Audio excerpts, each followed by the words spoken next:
Nous voici, ma famille, encore aujourd'hui, avec un thème très important. Moi, c'est votre humble serviteur, pasteur Willy Kayembe. Nous venons avec un thème encore très important. Mais avant tout cela, n'oubliez pas de liker, de partager, de vous abonner aussi, hein, mais aussi de faire vos commentaires pour que nous puissions encore améliorer notre émission. Le thème d'aujourd'hui est intitulé l'importance de la prière familiale. Lorsqu'on parle de la prière familiale, c'est-à-dire la prière faite dans la famille entre l'homme et la femme et les enfants, s'ils sont déjà là. Pourquoi la prière? Parce que nous savons que notre monde est gouverné par les spirituels et aussi par les matériels ou les physiques. C'est pour dire qu'il y a certaines choses qui se passent dans des familles, dans des mariages, parfois qui ne sont pas les fruits de l'homme ou de la femme, mais qui sont les conséquences des parents, des grands-parents. Parce que certaines familles sont sous la malédiction ou sous les réclamations familiales.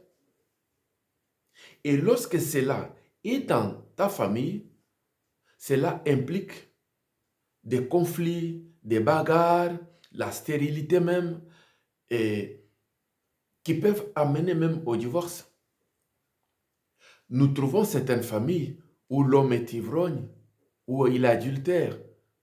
Mais lorsqu'on demande, je me rappelle d'une dame qui était dans l'impudicité, lorsque je l'ai approchée pour dire, mais quelque part, ça ne va pas dans ta vie. Elle me dira, je ne sais pas ce que je fais. Même si je prends une décision, mais un week-end, quand un homme se présente, je sors. Et par là, nous comprenons qu'il y a certaines personnes qui sont dans l'adultère, qui sont dans l'ivrognerie, qui sont stériles, qui sont dans la pauvreté, qui sont tout le temps dans les bagarres. Et toutes ces mauvaises choses, certaines familles, c'est lié au monde spirituel. Et lorsque nous parlons du monde spirituel, ici, nous ne voyons pas les croyances. Qu'on soit chrétien ou quoi, ou musulman ou quoi, ou bouddhiste, mais ici nous parlons du monde invisible.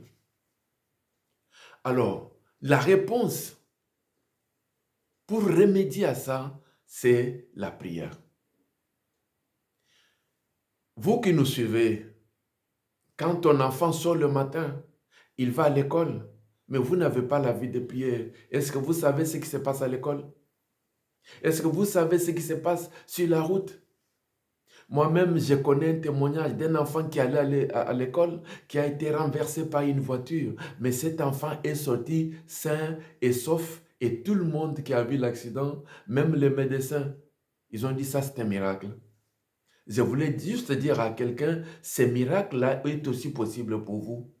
Mais pour que le miracle puisse arriver, il faut que tu sois connecté. Il faut que tu puisses marcher ensemble avec Dieu. Il faut que toi et ta maison, que vous puissiez être ensemble une famille de prière. Nous savons tous ce que c'est la prière. La prière, c'est le dialogue de l'homme avec Dieu. C'est dialoguer avec Dieu. Dialoguer avec Dieu, pourquoi? Pour l'adorer, pour le remercier, pour lui demander quelque chose. Ou l'appeler au secours. Demander sa protection. Voilà l'importance de la prière. C'est pour appeler Dieu au secours, pour l'adorer, pour le louer. Car il est écrit que tout ce qui respire loue l'Éternel. Bien-aimé, si vous avez le souffle de vie, ce n'est pas par tes propres efforts, mais ce n'est qu'une grâce de Dieu. Combien tes enfants qui sont allés à l'école, toute une année, ils sont revenus sains et saufs. C'est une grâce de Dieu, il faut remercier le Seigneur. Alors ici, nous voyons que la prière, comme il est écrit même dans la parole de Dieu, la prière du juste a une grande efficacité. Il y a certaines choses qui peuvent changer dans ta vie que par la prière. Alors voici 7 avantages de la prière familiale. Le premier avantage, c'est quoi? La prière familiale appelle même la présence de Dieu dans votre famille, dans votre maison. La prière familiale appelle la présence de Dieu dans votre maison, dans votre famille. Et si vous appelez Dieu dans votre famille, que vous fera les hommes, parce que Dieu sera de votre côté.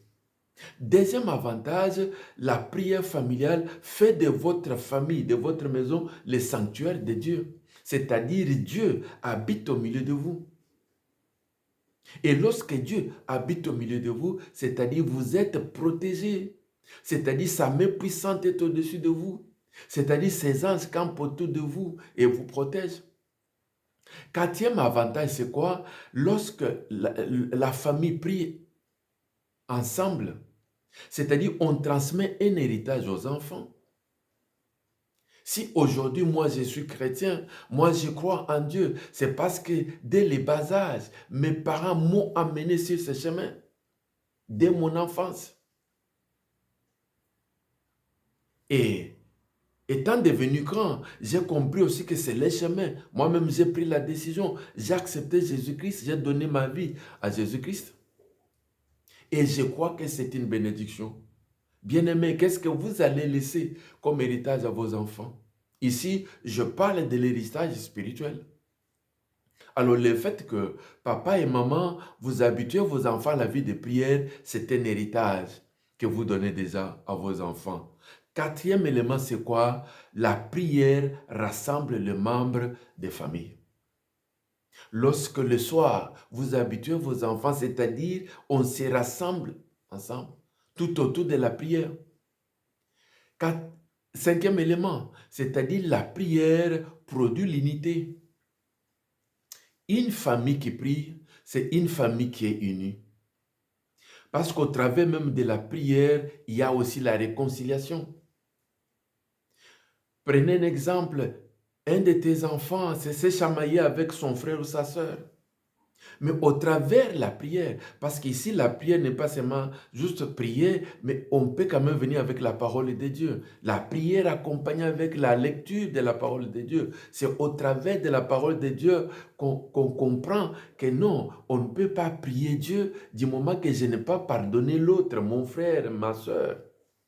Et voir même l'homme, comment je peux prier Dieu si je n'ai pas pardonné ma femme ou je n'ai pas pardonné mon mari.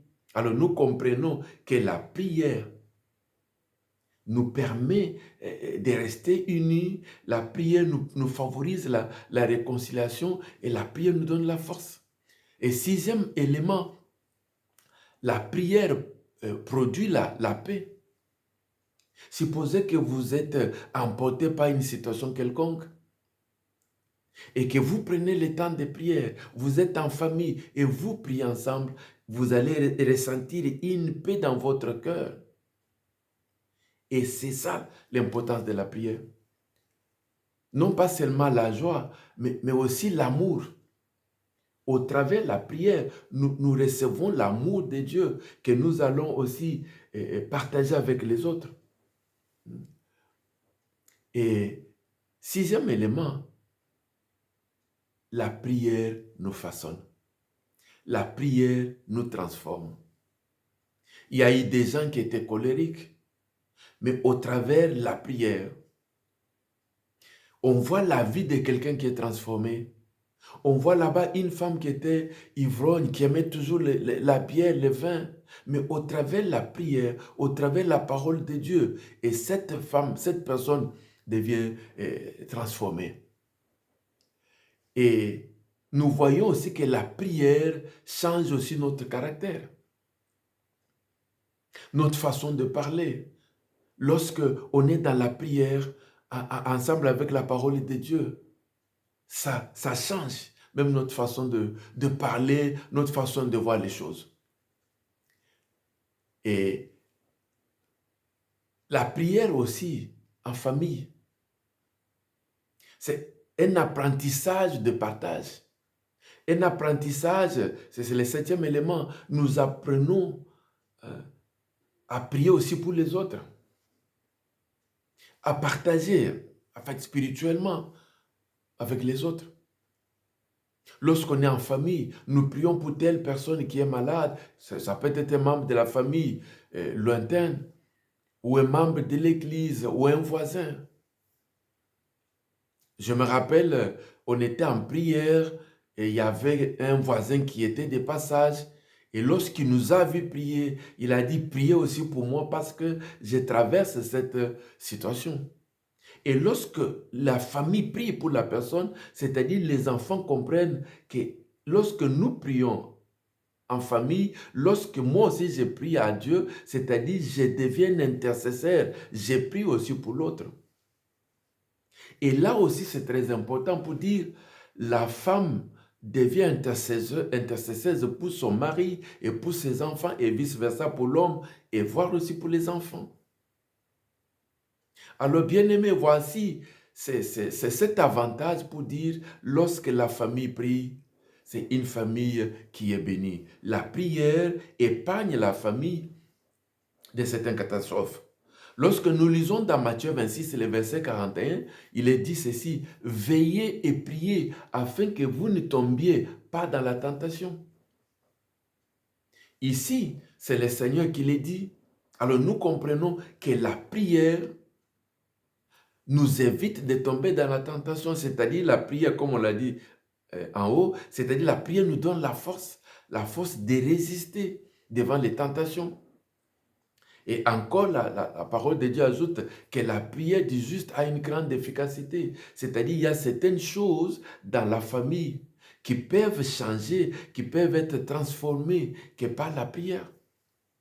Il y a certaines choses, certains dégâts qu'on peut éloigner loin de la famille que par la prière.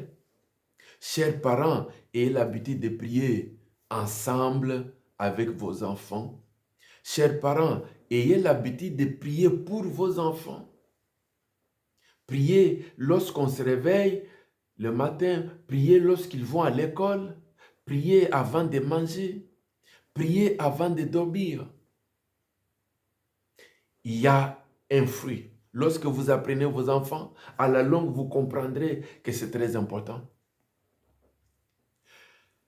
Et avant de terminer, même si la famille prie, mais cela ne remplacera pas le respect de la femme envers son mari, ni l'amour de l'homme envers sa femme.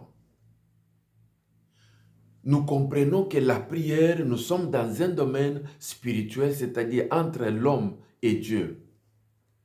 Mais cela n'enlève pas, parce qu'il y a certains chrétiens qui font cette erreur.